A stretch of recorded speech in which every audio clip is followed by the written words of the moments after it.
What's up, guys? MC Stu here, and today we are going to go over the very basics, the 101 for brand new players on ship builds, do's and don'ts, crash course, extremely basic. So this is stuff that you'll be able to start using the moment you spawn in and you are in space. So let's go ahead and jump right on into it.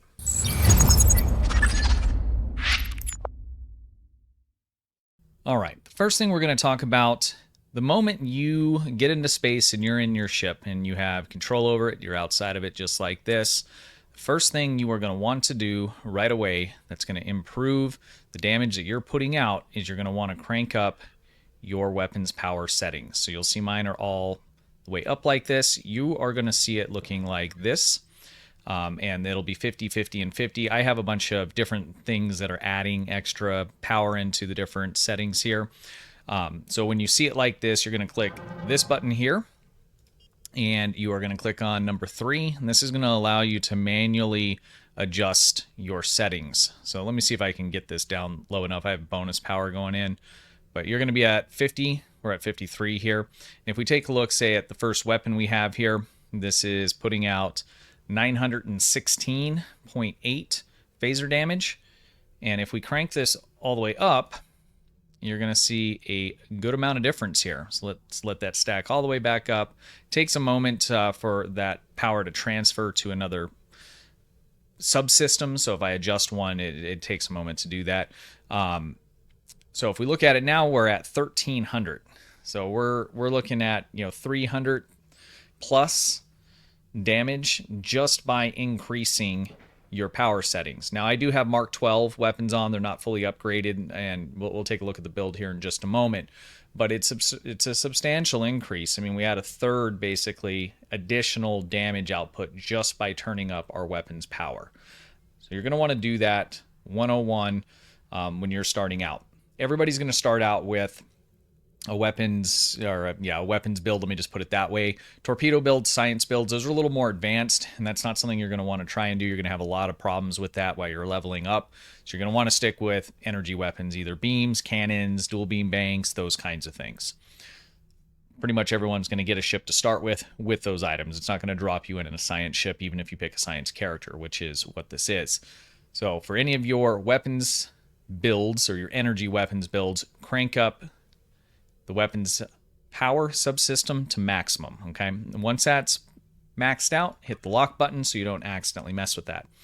Now, for the other power settings, you can kind of do what you want to. Personally, I like to crank engines up the rest of the way and put as much as I can into that so I can get around the map quicker. It makes turning and combat just, for me, a lot more enjoyable. It's how I like to play.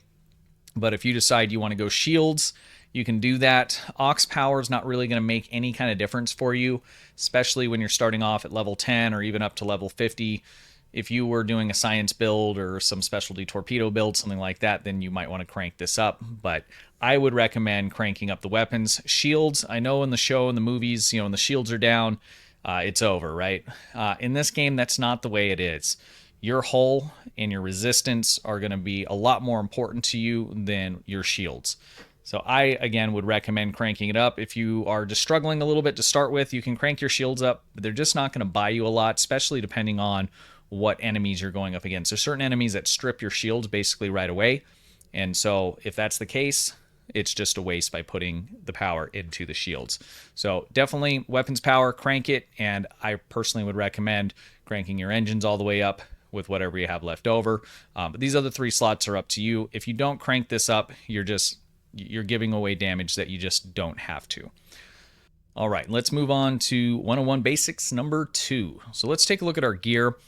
It is extremely important that you match all of your weapons energy types. When I first started this game, I had a little bit of everything.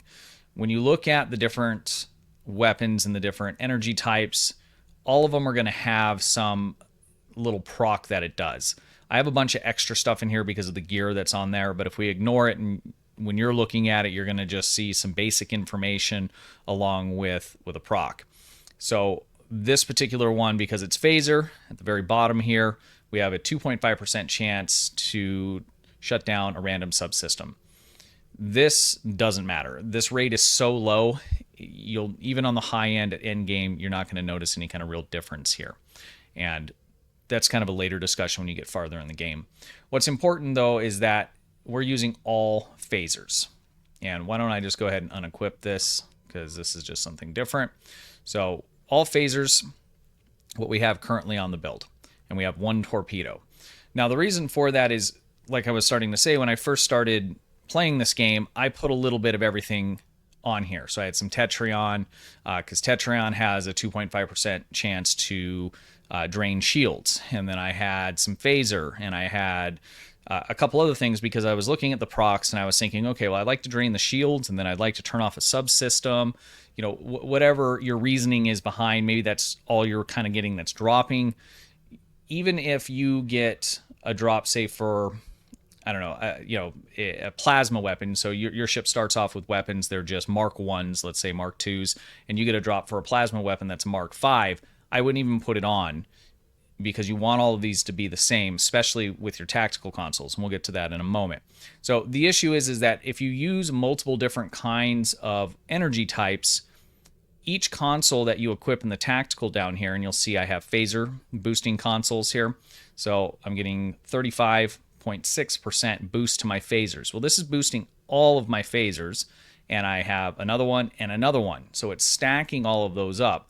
Now, if I mixed these damage types, so let's just say I had disruptor, half were disruptor and half were phaser, and I did a couple, 2 disruptor and 1 phaser, all of those weapons are going to do less damage, because the disruptors only have 2 things boosting it and the phasers only have 1, as opposed to if I have all phasers like I do now, and all of my boost and my tactical console slots are all boosting those. So extremely important that you match the energy type along with the tactical consoles that are boosting that same energy type. If you start splitting these things up, you're just going to do less damage. There's no which way about that. If I drop one of these consoles off, this is going to go down. Even if I put a disruptor one in here and put a disruptor here, I'm just splitting that up instead of concentrating it all on one type and boosting that type. So it's extremely, extremely important that you do that. The next thing in terms of weapons is you don't want to use more than 1 torpedo. And when I roll a new character and my ship only has 3 weapons on it, 2 in the front, 1 in the back, I'm not even running a torpedo at all most of the time. You're just going to get more consistent damage off of your beams or your cannons, because these are going to fire every second. Your torpedo, even if you have a fairly faster charging one, it's every 6 seconds, and you have to be pointing directly at the target. So most of the time you're maneuvering around, you're moving, your beams are firing the whole time, but your torpedo's only going off, best case scenario, every 6 seconds, and that's only if you're pointing at the target. And so when you look at a torpedo here and it's doing 7,000, it looks like a lot of damage, but unless you're able to fire that every single 6 seconds with not missing any, you're going to get more damage from having a beam in place of this torpedo than you will having the torpedo here. So it's a matter of also consistency. And so when you look at these tooltips and it shows how much damage a particular weapon does, that all depends on whether or not it's firing. Your beam weapons are going to have a 180-degree firing arc. So when you're sideways to an enemy ship, these beams are all of them are going to be firing, even the back ones hitting that. Your torpedo is not.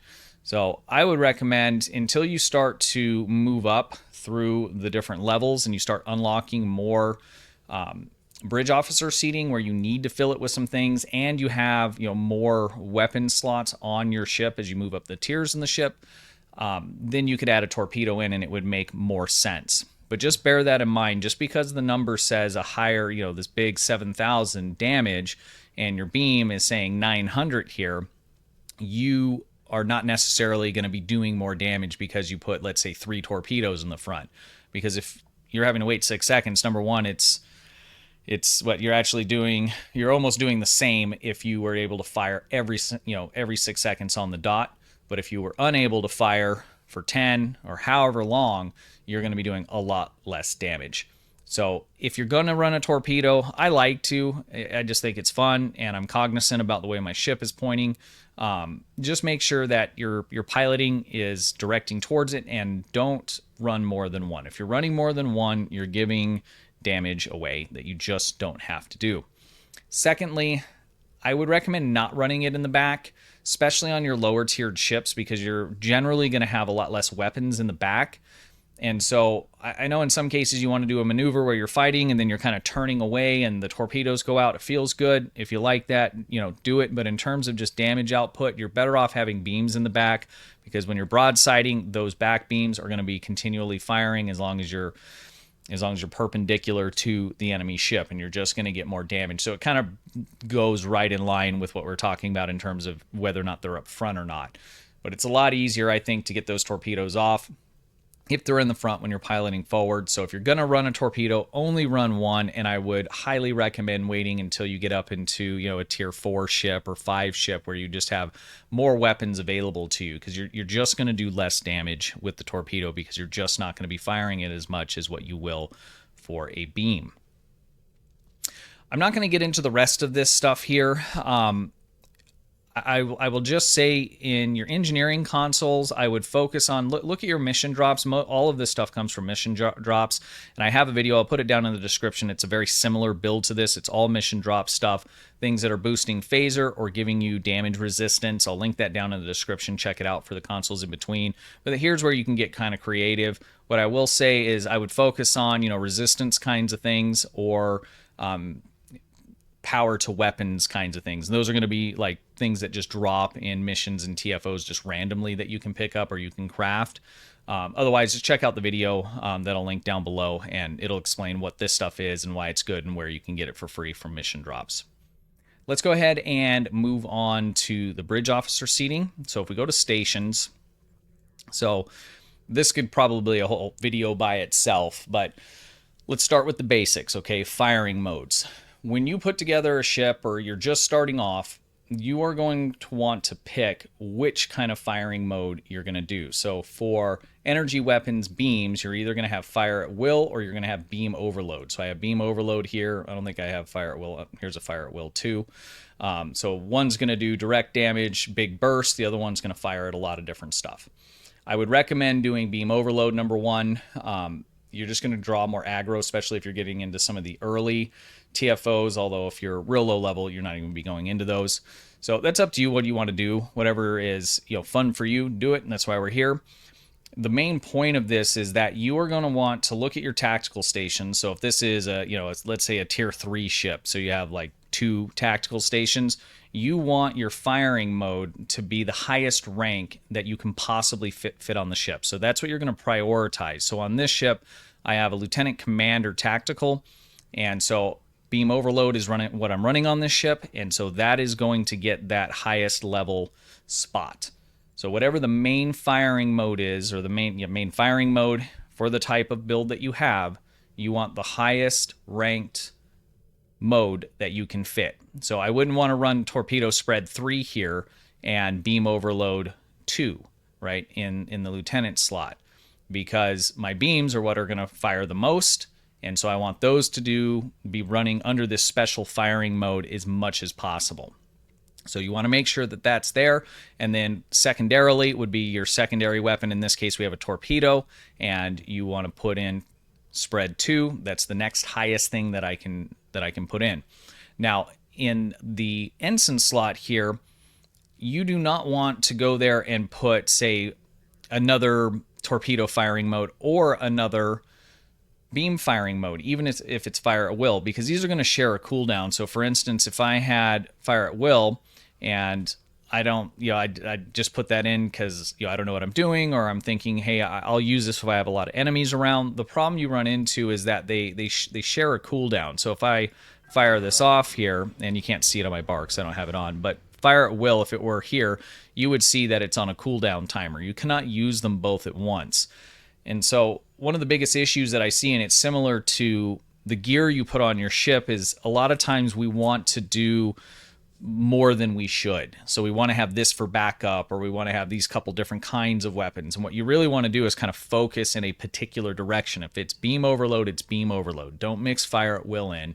You want to save that for torpedoes, that slot instead, and then utilize your other one, tactical team, or if you have chemosight, or if you've picked up any other kind of bridge officer abilities from any of the boxes or the exchange, you would want to use that there. But as soon as you start duplicating a specialty firing mode, be it another beam overload or fire at will, you're going to run into problems with the cooldowns, and you're just going to be less effective. So you want to really kind of narrow the scope of your builds. Once you get farther along in the game and there's ships that are a little more flexible, builds that are kind of flexible and kind of specialty, you have to manage them real closely. You can do some of these things, but as a beginner and for a 101 guide, pick one firing mode per type of weapon. So just to clarify, on this ship, we have two kinds of weapons. We have beams, and this is an Omni beam, and we have a torpedo. Beams are the most, they make up the largest amount of weapons that we have on the ship with one torpedo, so we're prioritizing our beam firing mode, beam overload. If you chose to do fire at will, that's fine. Do fire at will 3, and it's the same exact concept. So whatever your main weapons are, pick one firing mode and use just that one. Whatever the secondary weapon is, in this case the torpedoes, pick a torpedo firing mode, either spread or the other one would be high yield, and you could use either one of those.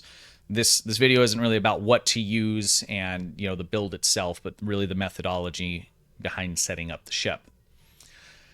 So if we take a look at science, we'll just cover this kind of real quick. Again, this kind of gets more into build kind of nitty gritty, and I'm not going to do that. But the moment that you have a ship that has a lieutenant science seat, you're going to want to slot photonic officer. So this ship has lieutenant commander science seat, so I'm using photonic officer 2. Photonic officer 1 is just the lesser version of it, and what this does is it speeds up the cooldowns of all of your bridge officer abilities, so your firing modes will recharge faster. So the moment you have that, I would put photonic officer in. The next thing I'd prioritize is probably like hazard emitters here. That's going to give you hit points, a little bit of damage resistance, and it's also going to give you a continuous removal of hazard. Hazard is debuffs and dots. So it's a nice ability to have on there. Next, for engineering, this is going to be kind of a similar concept to your main firing mode. This build is a energy weapons build, and so we're wanting to focus that. And for energy weapon builds, you want emergency power to weapons. This is going to give us a big bonus to our weapons damage, as well as a huge boost to our weapons power. And we saw what weapons power does, and a straight just bonus to it is huge. You can slot this in the ensign slot. So the moment you have a ship that has an engineering seat unlocked, which your first ship will, but I think it takes a couple levels before it unlocks it to where you can start to use it, you're going to want to do emergency power to weapons. And every time you get a new ship or something that is unlocking more seats that are higher rank, you're going to want to prioritize emergency power to weapons. 3 is going to be your highest, so this is the highest that I can put on this ship, or that I can use at all. It only goes up to the tier 3 version of it. So you want to prioritize emergency power to weapons, because that is going to give you the most bang for buck for your damage output. So those are really kind of the basics in terms of the seating. The rest of this stuff, there's tons of build videos out there I've done and other content creators for Star Trek Online. There's great stuff, and you can fill in the gaps for particular ships or particular kinds of builds by checking out those videos. But regardless, if you're doing energy weapons, which you will be in the beginning of the game, these are the things that you're going to want to really focus on. So again, just to recap, in our tactical seating, you want to pick one firing mode, and you want that firing mode to obviously be compatible with the predominant weapon that's on the ship. So again, in this case, beam overload, and beams, and I'm using beam overload. You can use fire at will as well, personal preference. Just make sure it is the highest rank that you can put on. If the ship only has one tactical seat here and it's just the ensign, that's going to be beam overload or fire at will 1, and that's the only thing you can fit on it. That's priority number 1. Priority number 2 would be a secondary firing mode for that secondary weapon, in this case a torpedo. Again, recap on the science. Photonic officer, the moment you can get that on your ship, that you have seating available, which is going to be science station that has a lieutenant seat, you're going to want to use Photonic Officer 1. And then again, I would move up the ranks as you unlock more. That's going to make all your abilities cool down faster. And lastly, for engineering, you are going to want to use emergency power to weapons. If you only have one seat, one station at ensign, use Tier 1. If it's a lieutenant, use Tier 2. If it's a lieutenant commander, use Tier 3. When it's commander, it doesn't matter because it doesn't go any higher to that than that. So those are your priorities in terms of what you want to slot right away. So if this was, a Tier 2 ship and I only had one rank per each of the stations, so I basically could only do 3 total, it would be beam overload here. It would be, if I could put it here, Photonic Officer, but since you have to have Lieutenant for that, you would have to wait. So it would be Hazard Emitter, and then for the ensign seat in engineering, it would be Emergency Power to weapons. All right, so that covers the basics in terms of setup. We can look at skills, but again, in the skill side or trait side of it and skill side, it's going to vary a little bit depending on how you're building things like that. I would focus as much as you can into your tactical, and you do want to spread some of it. I have some specific videos for beginners and advanced for skill guides. So if you go to the YouTube channel, on the homepage of my YouTube channel, there's a little search bar at the top. You can type in any of this stuff and you're going to find videos for it. So skill tree, type that in. Bridge officers, type that in. Bridge officer abilities, type that in. You'll get videos specifically for all of that stuff. Lastly, most important out of all of this stuff, your bridge officer seating and all of your abilities, they don't mean anything if you're not using them.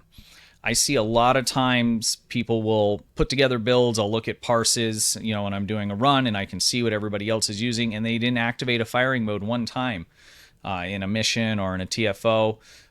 You need to use these abilities. Setting up a keybind for whole row activations is extremely helpful. I wish I would have known about that when I first started playing. It wasn't until years later that I did that, and it just makes things so much easier.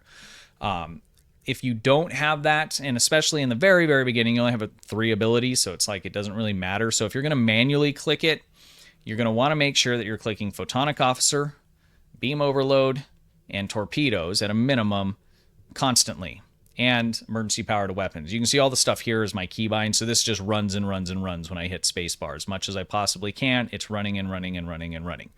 You want to keep this stuff, use it constantly. Anytime you're in combat, use it, use it, use it. And that's what a keybind, it just makes it so much easier, especially on your spacebar, because you don't have to think about it. You're just tapping it, and they're just firing. They're just going, and you're having all of those abilities up. Now that I have that all boosted, let's see what this weapon's doing. This weapon is doing 6,000 phaser damage. It's doing as much as that torpedo was just by boosting all of this stuff. So if you're going into a battle and you're not clicking your abilities, let's let this stuff, these boosts run out here and just take a look again. I think that was at like 1,300. So that was like 5 times as much damage just by activating your abilities. Activate your abilities.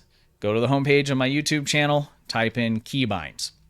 It's super easy. It integrates right to the game, and it just makes things so much easier, especially as you start to level up, because you're going to start off with just a couple things, but your tray is going to get a lot busier, and this tray isn't even that busy. So keybinds, they make a big difference, but if you can be at least disciplined enough, if you don't want to mess with the keybind stuff, make sure that you're activating these abilities constantly so that you're getting those kinds of boosts, because it's going to make the difference between you flying in and being the hero or you getting blown up. Unfortunately, the way that this game is, for the most part, it's kind of kill or be killed. You can make tanks and stuff, but you're not going to do that on the low level and when you're brand new. And so it's really about killing the enemy before they kill you. And so boosting all of your ability, using your abilities, boosting your weapons is going to be the make or break. It's night or day. None of the rest matters if you're not going to use the stuff. So make sure that you're using that. The keybind video goes over this, but I'm going to just go through it real quick here. So on your tray, when you start off, this tray isn't here, and this tray looks like this. It's just one. If you click this box right here, so there's 2 boxes. One opens up your abilities where you can drag and slot them in. The little button right underneath is going to give you this little table here, and you can pick how many trays you want. This is personal preference. I personally like to run 4, and then I run 3 over on this side. In order to get this tray here, if you hit F12, if you want to split it up, in the beginning this isn't going to matter because you're just not going to have enough abilities, but it'll say, where is it? So I can delete this tray, and then it would come up here, and I think it says like add or show right on top. You click this, it gives you another one. Again, check out the keybind video. It goes into detail how to get the extra trays, adjust them, orientate them, and get them where you want. All right, guys, I think that covers it. I wanted to keep this as short and sweet as possible. But those are the basics. Those are the things the moment you spawn in, you can start doing and will make life so much easier. I see in here from people all the time having problems. They'll send me their build screenshots and they're just missing some of this stuff. And I call it 101 basics, but how would you know? The game doesn't tell you to do these things. And so a lot of people play the game for years and don't make those just minor adjustments, and they struggle a lot of times, and it can be really frustrating for them. Again, you know, if you're someone that just, I want a bunch of different weapons and I want to run max shields and no weapons power, and you have fun doing that, go for it. You're not going to hurt my feelings. This game's here for you to have fun and for me to have fun, and we can both do that separately. So I'm not pooping on anybody or saying, you know, if you don't do this, you're no good. That's not what we're here for. We're here to have a good time, play the game, and play it the way you like. Most people, though, want to win and want to do a lot of damage. And so if you follow just these couple basic things, they will make a night and day difference on your gameplay experience. Again, check out the homepage of my YouTube channel. That search bar in there is great. I have tons and tons of beginner guide videos. There's videos for a couple different kinds of energy type builds that are mission reward only. So not even a massive grind other than just playing through the campaign, no money. I have a lot of free to play builds. They require a little more grind. They're a little higher level, but they're still free, 0 money. And then we have a few high-end builds. I don't really focus a lot on that. But there's a ton of just basic stuff too, you know, how to get new bridge officer abilities, how to slot them, anything you can think of, crafting, all of that. Just use that little search bar right at the top of the home page, and that will show you right where those videos are, and hopefully they will be helpful for you. All right, guys, that does it. I thank you very, very much for watching. If it was helpful, please hit that sub button, ring the bell. I'd really appreciate it. If you have questions, want to make comments, do that down in the comment section. We have a Discord server and a fleet. If you check out the description, there's links to that. Everybody is welcome. We do giveaways in there. And if you need help, you've gotten sucked in and you're just loving it and you want a little more detail, or you're working on something specific, jump in the Discord. We have almost 3,000 people in there. Everybody's awesome, and we're more than willing to help you out. So join the Discord server. All right, guys, have a good one. Appreciate you. Hey, guys, appreciate you watching. Be sure to hit the thumbs up button, ring the bell, and sub to the channel for the latest news updates and how-to guides.